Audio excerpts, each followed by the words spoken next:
Hey, it's Craig.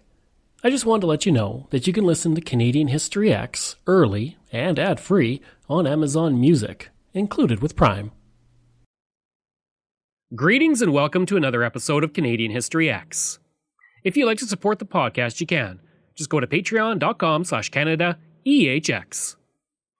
The October Crisis was a watershed moment in the history of Canada. Half a century ago, the country watched as troops went into the streets and the Quebec sovereignty movement was thrust into the spotlight for Canadians across the nation. Today, I'm looking at the lead up to the crisis itself, and what happened afterwards.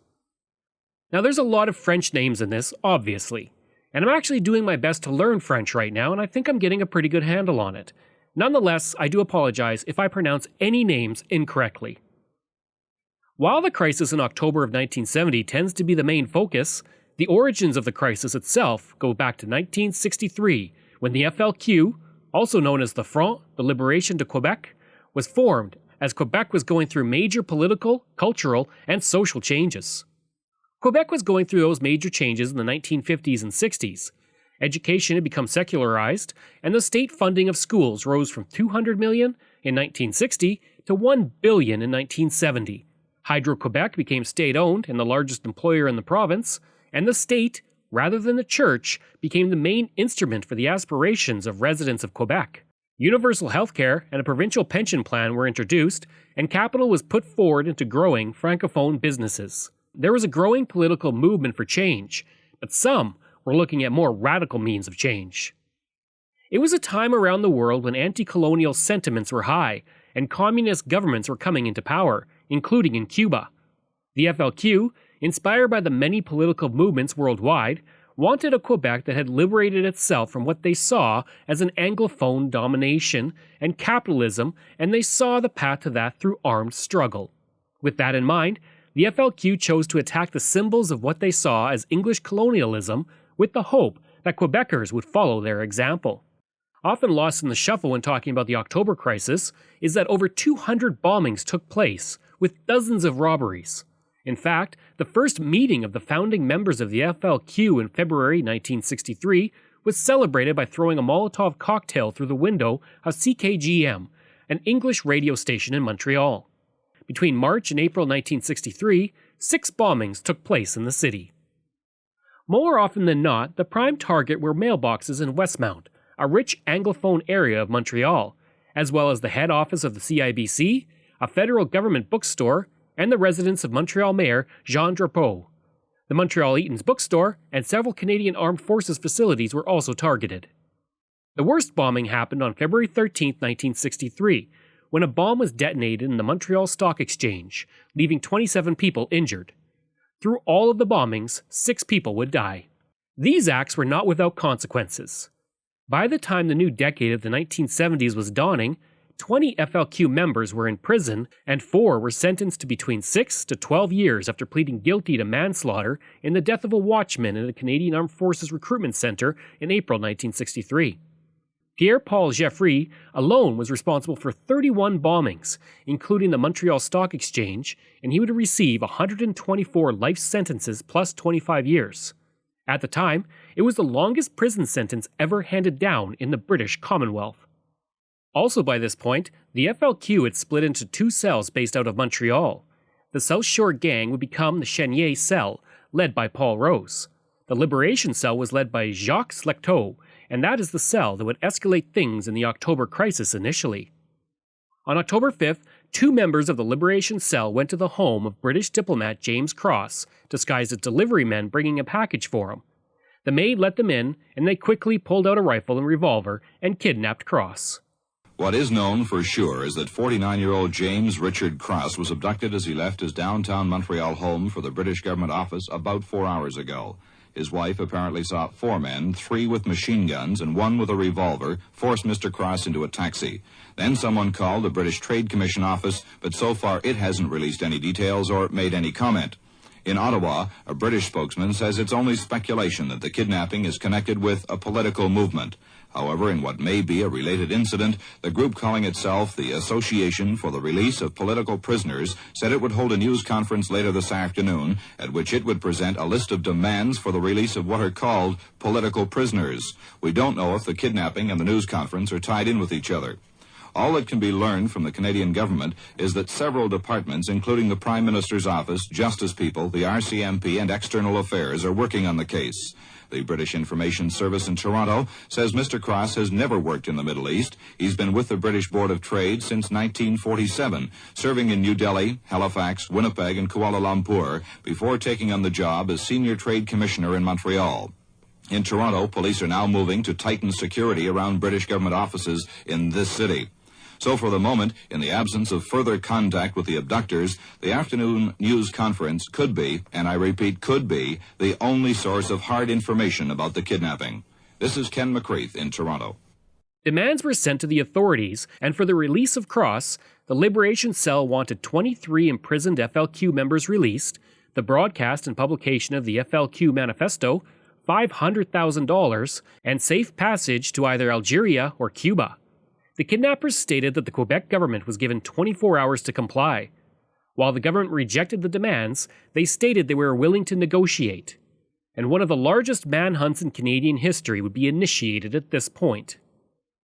Over the next several days, 30 individuals were arrested in a series of dawn raids.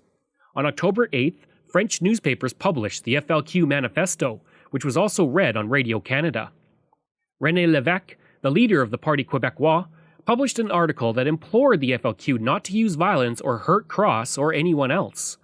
The Liberation Cell then provided proof that Cross was alive, and they extended their deadline to October 10th at 6 p.m. local time.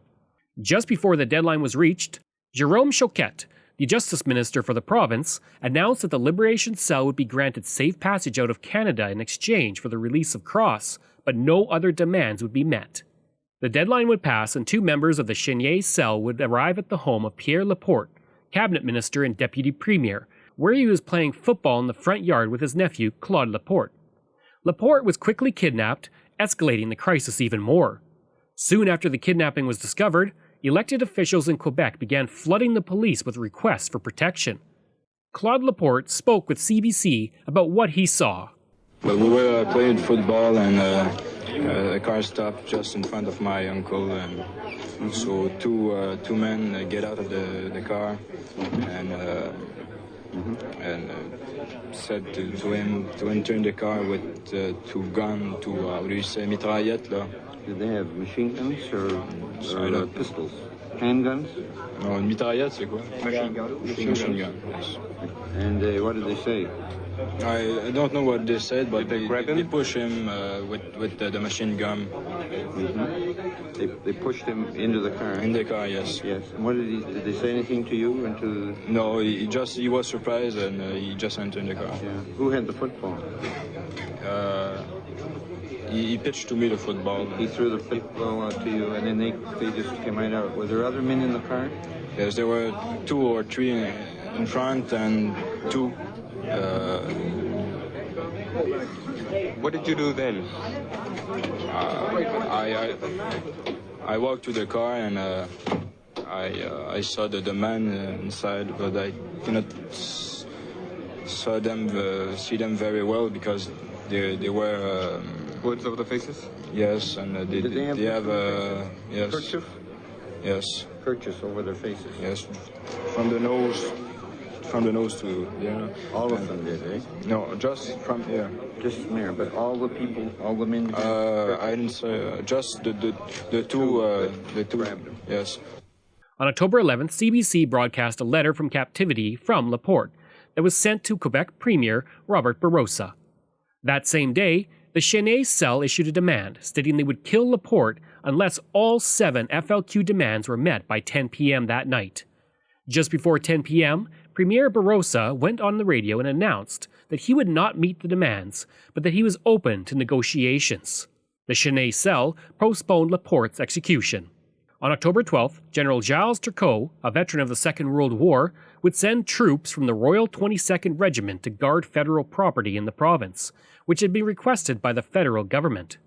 Robert Lemieux, a Montreal lawyer, would be chosen by the FLQ to negotiate the release of Cross and Laporte that same day. On October 13th, CBC reporter Tim Ralph would question Pierre Elliott Trudeau about the heavy military presence in the city of Ottawa. The exchange has gone down in Canadian lore, and I remember learning about it in social studies. Trudeau would respond with, "Well, just watch me." But rather than relate this, it's better to hear it directly. You know, I think it's more important to get rid of those who are committing violence against the total society and those who are trying to run the government through a parallel power by establishing their authority by kidnapping and blackmail. And I think it's our duty as a government to protect government officials and important people in our society against being used as tools in this blackmail. No, you don't agree to this, but I'm sure that, once again, with hindsight, you would have probably found it preferable if Mr. Cross and Mr. Laporte had been protected from kidnapping, which they weren't, because the steps we're taking now weren't taken. But even with your hindsight, I don't see how you can deny that. No, I still go back to the choices you have to make in the kind of society that you live in. There's a lot of bleeding hearts around who just don't like to see people with helmets and guns. All I can say is go on and bleed, but it's more important to keep law and order in this society than to be worried about weak-kneed people who don't like the looks of a soldier. At any cost? At any cost? How far would you go with that? How far would you extend that? Well, just watch me. Robert Demers, who was an official with the Quebec Liberal Party, began to negotiate with Robert Lemieux. On October 15th, Quebec asked for the assistance of the armed forces to help with the local police. Within an hour, 1,000 soldiers would be deployed around Montreal. A rally would be held in support of the FLQ in the city that afternoon, with 3,000 students calling on the government to meet the demands of the FLQ. The rally was organized by Lemieux, and Labour leader Michael Chantron states, "We are going to win because there are more boys ready to shoot members of Parliament than there are policemen." This begins to worry the rest of Canada, who are seeing Quebec as a possible focal point for an insurrection. In the evening, possibly because of the growing tensions in the rally, the government announces that it will release 5 FLQ prisoners on parole and guaranteed both FLQ cells safe passage out of Canada in exchange for the return of the hostages. Spokesmen for the FLQ were permitted to carry their message to the University of Montreal and won support from the Student Assembly. Self-styled FLQ terrorist Pierre Valliere, who is out on bail, lawyer Raymond Lemieux, and Labour leader Michel Chartrand urged professors and students to organize themselves into a real show of strength.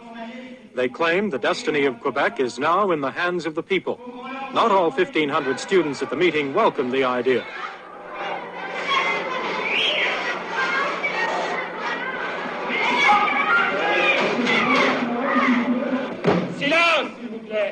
But there was no real opposition. The meeting was filled with the radical element. The students voted in support of exchanging the 23 so-called political prisoners for the lives of James Cross and Pierre Laporte. They agreed that the FLQ manifesto should be circulated among the population. They opposed what they called police repression, and they voted to boycott classes at the University of Montreal until the kidnapping crisis has been resolved.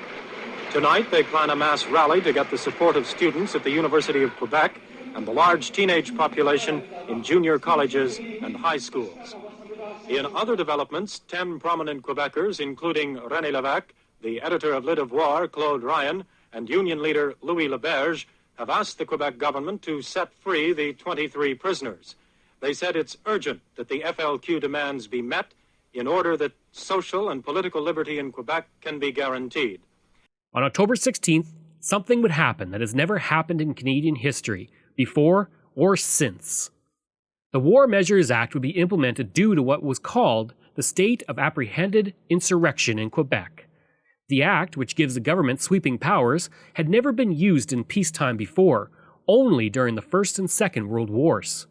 Under the abilities given by the act, which suspends habeas corpus, the FLQ is outlawed immediately, normal civil liberties are suspended, membership in the FLQ becomes a criminal offense, and arrests and detentions without charge are authorized.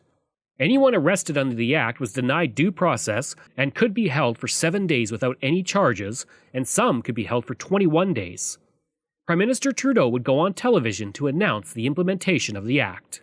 I am speaking to you at a moment of grave crisis, when violent and fanatical men are attempting to destroy the unity and the freedom of Canada. One aspect of that crisis is the threat which has been made on the lives of 2 innocent men. These are matters of the utmost gravity, and I want to tell you what the government is doing to deal with them. What has taken place in Montreal in the past 2 weeks is not unprecedented. It has happened elsewhere in the world on several recent occasions. It could happen elsewhere within Canada. But Canadians have always assumed that it could not happen here, and as a result we are doubly shocked that it has. Our assumption may have been naive, but it was understandable. Understandable because democracy flourishes in Canada. Understandable because individual liberty is cherished in Canada.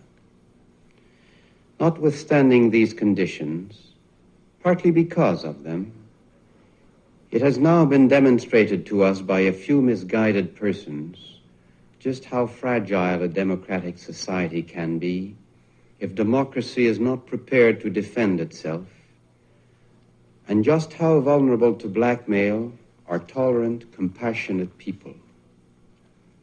Because the kidnappings and the blackmail are most familiar to you, I shall deal with them first. The governments of Canada and of Quebec have been told by groups of self-styled revolutionaries that they intend to murder in cold blood 2 innocent men unless their demands are met. The kidnappers claim they act as they do in order to draw attention to instances of social injustice. But I ask them, whose attention are they seeking to attack? The government of Canada? The government of Quebec? Every government in this country is well aware of the existence of deep and important social problems. And every government, to the limit of its resources and ability, is deeply committed to their solution. But not by kidnappings and bombings, by hard work. And if any doubt exists about the good faith or the ability of any government, there are opposition parties ready and willing to be given an opportunity to govern. In short, there is available in Canada everywhere an effective mechanism to change governments by peaceful means. It has been employed by disenchanted voters again and again. The decision is widely criticized in the House of Commons, with Progressive Conservative leader Robert Stanfield, former Prime Minister John Diefenbaker, and NDP leader Tommy Douglas all speaking out against it. Douglas would say that the act was similar to using a sledgehammer to crack a peanut. In other areas of Canada, there would be moves to limit what people could say or do. This news report comes from when the act was initiated. The Police Act is invoked in Quebec, and all police and army personnel come under the command of the Quebec Provincial Police Director. The headquarters building at East End, Montreal, has become the nerve center for the largest police operation in Canadian history. The army personnel are also being used to guard the many consular buildings in Montreal and have been deployed to patrol the grounds at mansions owned by prominent Montrealers. Soldiers carrying machine guns trample the grass at the home of Senator Molson. Dressed in their camouflage fatigue greens, the troops are sometimes hard to spot in the shrubbery. The radio and television tower atop Mount Royal is a combined police and military guard. In the early days of the FLQ, cells tried to blow up the tower with a dynamite time bomb, but the mechanism was defective. 4 units are on duty in the Montreal area. The men are drawn from the Royal 22nd Regiment at Valcartier, paratroopers of the Canadian Airborne Regiment of Edmonton, and of the Royal Canadian Regiment, stationed at Camp Gagetown, New Brunswick. Also in the area, a contingent from the Canadian Armored Regiment. All troops are equipped with only light arms. Meantime, police were kept busy raiding the homes of suspected FLQ members or sympathizers. The arrest total mounted rapidly after proclamation of the emergency measures and is now nearing 300. Many of those have been questioned and released, but the 2 big raids to free the kidnapped victims remains a hope that has so far eluded police. At military installations used as bases, the troops react negatively to television cameras. The word is to get lost or get arrested. At some of the armories, the men in battle gear are supplemented, particularly at night, by military police. In the early days, the FLQ planted bombs at many armories, killing a night watchman in one instance. In Toronto, a school board considered a motion that would ban teachers from speaking about the FLQ in their classrooms. While in Vancouver, the Vancouver Liberation Front, which was sympathetic to the FLQ, had 7 members arrested for distributing the FLQ manifesto. Also in British Columbia, Premier W.A.C. Bennett and his cabinet approved a regulation that banned any teachers in the province, including post-secondary professors, from expressing sympathy for the FLQ. The November 2, 1970 order stated, "No person teaching or instructing our youth in educational institutions receiving government support shall continue in the employment of the educational institution if they advocate the policies of the FLQ."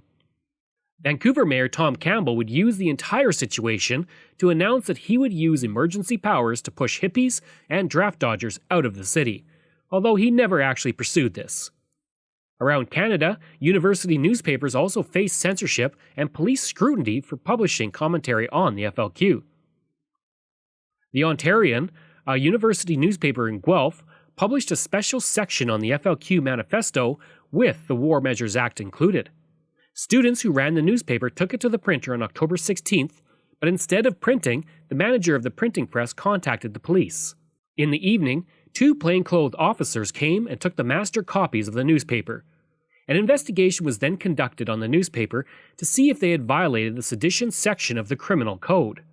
On October 19th, the students attempted to publish another edition that explained their side of the story, but the printer told them he would not print that issue either.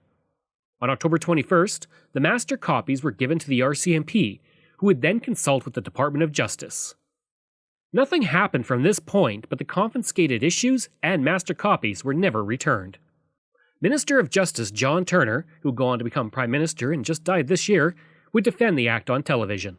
Well, we're trying to get at a specific problem, and we don't want to use those regulations, nor should they be used beyond combating that particular problem. The only additional powers are the power to arrest, the power to search without warrant, the power to detain, and restricting the power of bail without the consent of the Attorney General in those specific offenses of violent sedition, terrorism, and membership in the FLQ. It doesn't go any farther than that. And the ordinary processes of law, jury trial, presumption of innocence, appeal, rules of evidence, as sanctioned by the British common law, all these provisions still apply. This is a very restricted measure and is not nearly as widely drawn as members of the opposition have tried to portray it. On October 17th, it is announced that Pierre Laporte had been executed.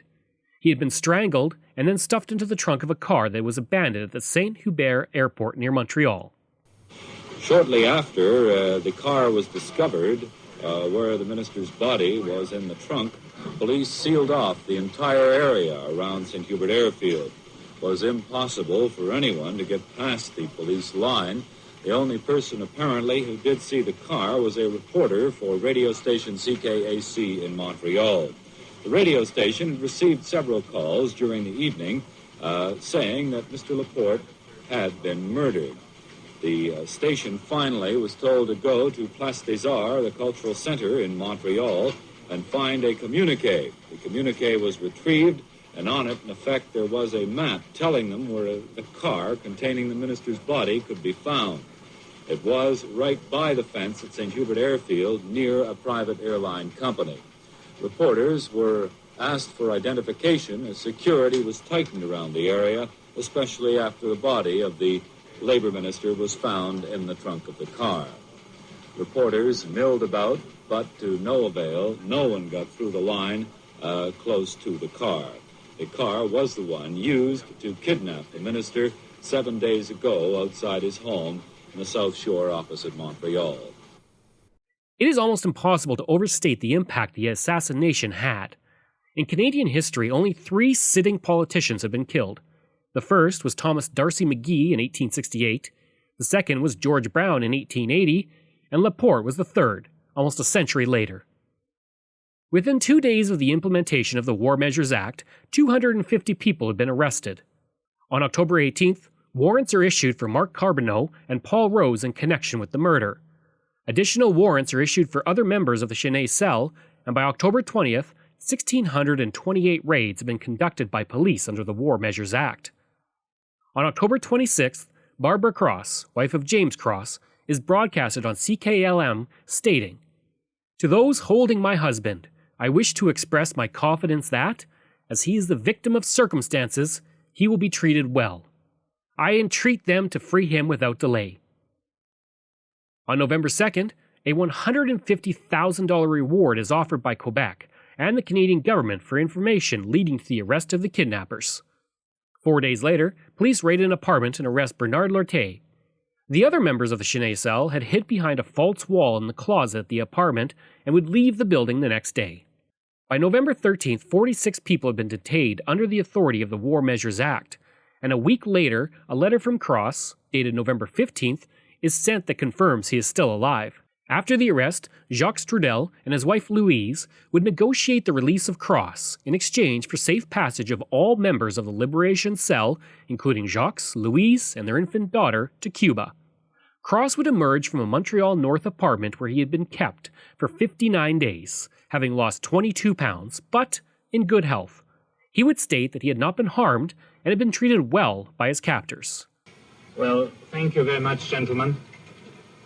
I don't want to say very much. I'm still rather tired. But what I first would like to say is what a wonderful sense of relief it is to be back in the normal world after 8 weeks of close captivity. And I think the one thing that this dreadful period has given me is a sense of the importance of the ordinary, simple things of life which most people take for granted. The ability to live with one's family, to talk to one's friends, to breathe fresh air. I think we all take these as sort of normal, everyday things, part of our lives. We don't put a price on them, but when we're deprived of them, suddenly one realizes how much they mean and how important they are and how little other things matter. I'm now on my way to join my wife, and I hope that I will be permitted to spend with her a few quiet weeks, to rest and recuperate, after which we can resume our normal family life. On December 28th, Paul and Jacques Rose, along with Francis Simard, were arrested on a farm near Montreal. Along with Bernard Lortier, they were charged with the kidnapping and murder of Laporte. Paul Rose was sentenced to life in prison, as was Simard, while Lortier received 20 years. Jacques Rose received 8 years for being an accessory after the fact. As for the members of the Liberation Cell, they all eventually returned to Canada from Cuba. Trudel and his wife, Louise, were sentenced to 2 years in prison in 1979. Nigel Barry Hammer was sentenced to 1 year, while Mark Carbonneau received 20 months. In December 1970, a poll was held to see the opinion of Canadians in regards to the War Measures Act. It found that 89% of English Canadians were in support of the act, while 86% of French-speaking Canadians were in favor. The War Measures Act implementation would come to an end at the beginning of January, and over the course of its use, 497 people were arrested, with 435 being released and 62 being charged, with 32 being held without bail. In the spring of 1971, the provincial government announced that it would pay up to $30,000 in compensation to 100 people who were unjustly detained. Over 3,000 searches were also conducted under the Act. Among the Army units deployed, the Royal 22nd Regiment, known as the Vendus, were deployed to protect buildings in Montreal under Operation SA. Overall, the Canadian Army saw no action during the crisis, but one soldier was killed when he tripped over his loaded gun while on guard duty and accidentally shot himself. Even without any action from the Army, many Canadians were disturbed by the sight of tanks on the lawns of Parliament. The War Measures Act would be repealed in 1988 and would be replaced with the Emergencies Act, which is more limited and it requires cabinet orders and regulations to be reviewed and anything done under the new act had to be subject to the Canadian Charter of Rights and Freedoms and the Canadian Bill of Rights.